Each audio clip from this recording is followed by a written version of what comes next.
Subscribe and press the bell icon for latest update.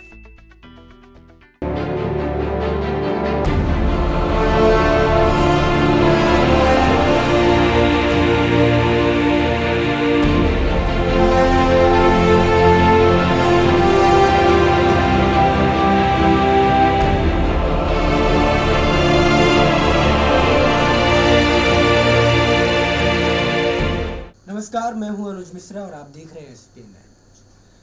आज जिस खास मुद्दे पर मैं बात करूंगा वो मुद्दा है प्रधानमंत्री नरेंद्र मोदी से जुड़ा हुआ।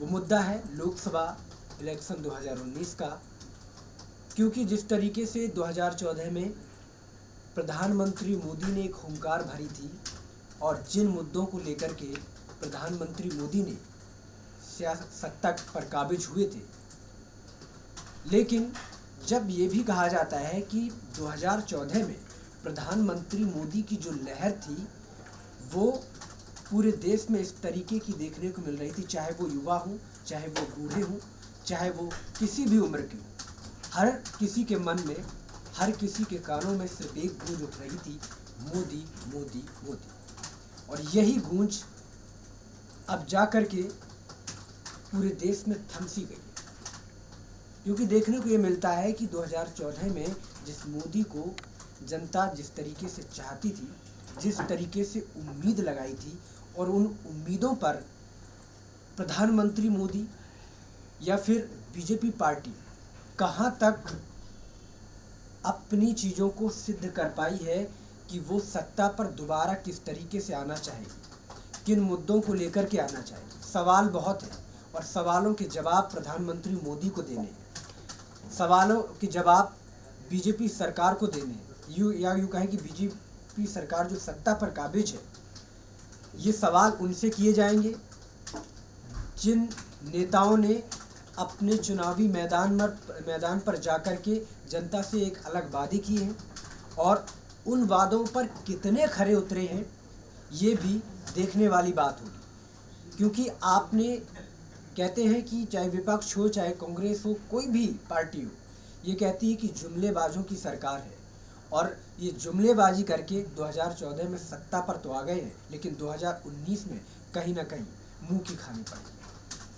अब यही चीज़ देखने को मिल रहा है कि देश की जनता ने 2014 के चुनावी समर में प्रधानमंत्री नरेंद्र मोदी के नेतृत्व में बीजेपी को 60 महीनों के लिए सत्ता सौंप दी, पर अब तैयारी ये होने लगी है कि मई 2019 से पहले दिसंबर यानी कि 2018 में, यानी 5 महीने पहले ही पीएम मोदी जनता की अदालत में दोबारा जनादेश की गुहार लगाएंगे।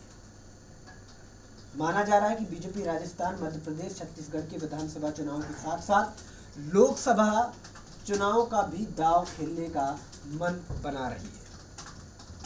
हालांकि इस चीज़ पर अगर राष्ट्रपति के पहले भाषण पर जाएंगे तो उन्होंने भी यही चीज़ कही थी कि अगर चुनाव एक साथ हो तो देश के लिए एक बहुत अच्छा संदेश जाएगा, एक बहुत अच्छा रिजल्ट जाएगा।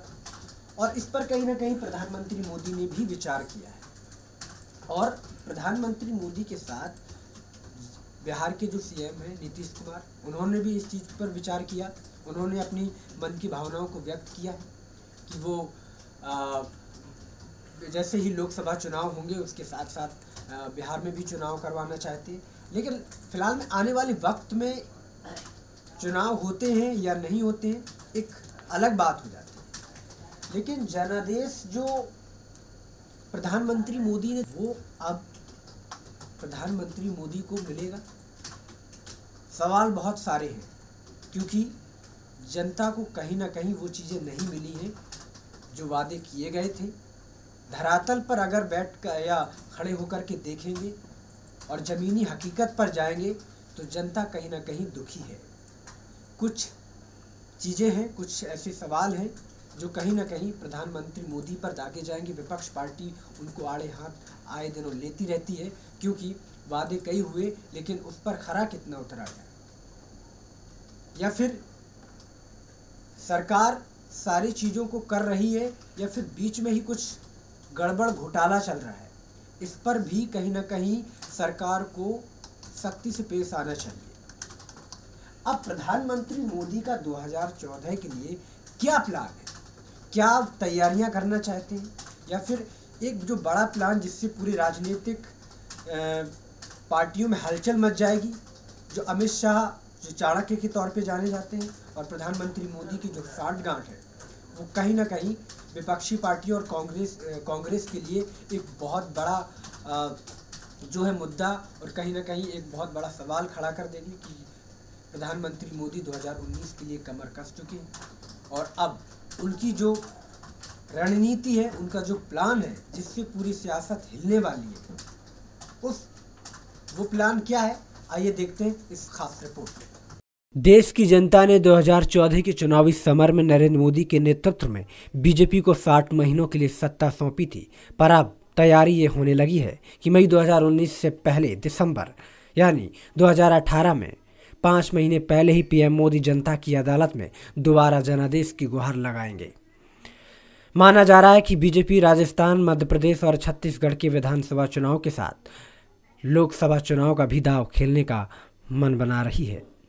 देश में पहली बार चुनाव का दांव बड़े स्तर पर खेलने की तैयारी है। वैसे तैयारी जनता की मानसिकता को लोकसभा चुनाव के साथ विधानसभा चुनाव कराने का भी बनाने का भी है। इसके लिए बीजेपी शासित महाराष्ट्र, हरियाणा, झारखंड की सरकार को दांव पर लगाने से भी बीजेपी को परहेज नहीं है। इसलिए यहाँ भी 10 से 11 महीनों पहले चुनाव कराने की कोशिश है, जबकि इस 3 राज्यों की विधानसभा कार्यकाल अक्टूबर-नवंबर 2019 में पूरा हो रहा है, यानी 6 राज्यों के विधानसभा चुनाव तो 7 कराए ही जा सकते हैं। तेलंगाना और आंध्र प्रदेश के तैयार करने की कोशिश। बीजेपी शासन वाले इन 6 राज्यों की विधानसभा चुनाव के साथ पार्टी एनडीए में अपने सहयोगी चंद्रबाबू नायडू की डीटीपी और चंद्रशेखर राव की तेलंगाना पार्टी को भी वक्त से पहले चुनाव कराने के लिए मना रही है। इससे आंध्र प्रदेश और तेलंगाना में भी वक्त से 5 महीने पहले लोकसभा चुनाव के साथ ही विधानसभा चुनाव संभव हो जाएंगे। इसी तरह सिक्किम के चुनाव को भी 5 महीने पहले कराने की तैयारी हो रही है। नीतीश कुमार पहले ही राजी हो गए। लोकसभा और इन 9 राज्यों के चुनाव के साथ नीतीश कुमार भी बिहार विधानसभा चुनाव को तैयार हो सकते हैं।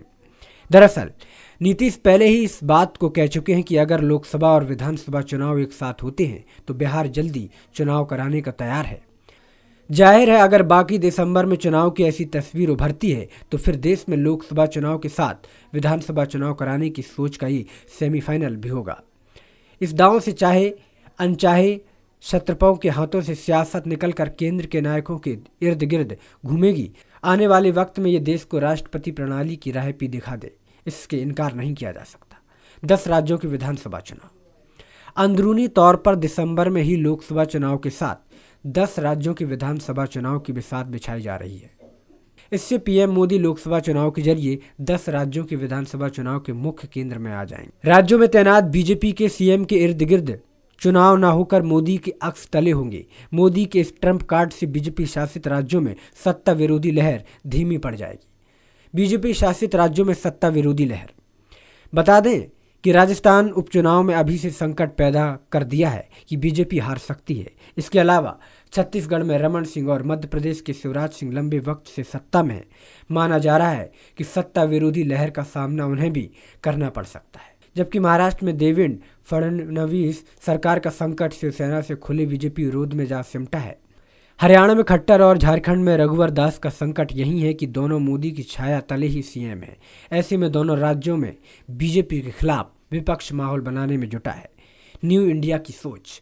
लोकसभा के साथ साथ विधानसभा चुनाव होंगे तो न सिर्फ केंद्र में मोदी रहेंगे बल्कि मोदी सरकार के लिए भी दिसंबर में चुनाव कराना राहत का सबक होगा। 2019 में सरकार अपने कामकाज को बताने की जगह 2022 तक का वक्त मांगेगी। एक तरफ राज्यों के साथ लोकसभा चुनाव कराने के पीछे खर्चे में कटौती का तर्क तो दूसरी तरफ आज़ादी के 75 बरस पूरे होने पर न्यू इंडिया की सोच की हवा बनाने का रास्ता मिलेगा। क्षत्रपों के लिए सियासी खतरा। सत्ता रहे तो हर थ्योरी पलटी जा सकती है। जल्द चुनाव के आसरे सत्ता बरकरार रखने की अगर जरा भी चांस होंगे तो मोदी इससे चूकना भी नहीं चाहेंगे। संसद में सत्ता की सफलता और कांग्रेस की विफलताओं का जिक्र मोदी ने खुलकर किया। इस मिजाज को अब कांग्रेस भी समझ रही है। तभी तो गुरुवार को सोनिया गांधी ने कांग्रेसी नेताओं के सामने चुनाव के लिए तैयार रहने की बात कही है। एक साथ चुनाव की बिछती इस बिसात में पहली बार सवाल क्षत्रपों का है, जिनके सामने मजबूरी है वे या तो बीजेपी के साथ रहें या फिर कांग्रेस के। यानी क्षत्रपों की सियासत को एक वक्त कांग्रेस ने कमज़ोर किया, अब बारी बीजेपी की है।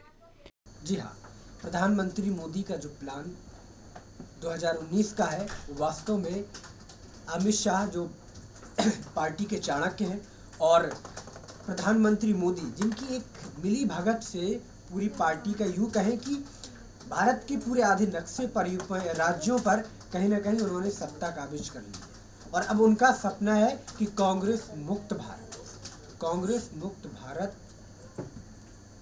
होने से क्या सच में कांग्रेस मुक्त भारत हो जाएगा या फिर जिस तरीके से राजस्थान में उपचुनाव में 3 सीटों पर कांग्रेस ने बहुत बड़ी मात दी है बीजेपी को। अब वहाँ से सवाल खड़े होना शुरू हो गए हैं कि वास्तव में क्या बीजेपी अब आने वाले दिनों में सत्ता पर आएगी या नहीं, ये बहुत बड़े सवाल खड़े होना शुरू हो गए क्योंकि 2019 के लिए राह आसान नहीं है। प्रधानमंत्री मोदी के लिए बहुत मेहनत करनी पड़ेगी। कांग्रेस के जो नए नवेले अध्यक्ष राहुल गांधी, उन्होंने अपनी ज़मीनी सोच बनाकर कहीं ना कहीं ज़मीनी लीडर से उनको ज़मीन पर उतार दिया है और जनता के बीच क्या संपर्क करना है, इन सारी चीज़ों को लेकर के उन्होंने बहुत अच्छी तरीके से एक प्लान बनाया है और वही रिजल्ट कहीं ना कहीं राजस्थान में देखने को मिला। अब देखने वाली बात है कि प्रधानमंत्री मोदी के इस प्लान से क्या सियासी घमासान फिर से पैदा हो जाएगा और इस सियासी घमासान में क्या देखने को मिलेगा, ये आने वाला वक्त बताएगा। प्रधानमंत्री मोदी की जो नीति है या फिर यूँ कहें कि जो प्लान है वो कितना कारगर साबित होता है, ये तो देखने वाली बात है। आज के लिए इतना ही, कल फिर मुलाकात होगी किसी नए मुद्दे के साथ। तब तक के लिए नमस्कार।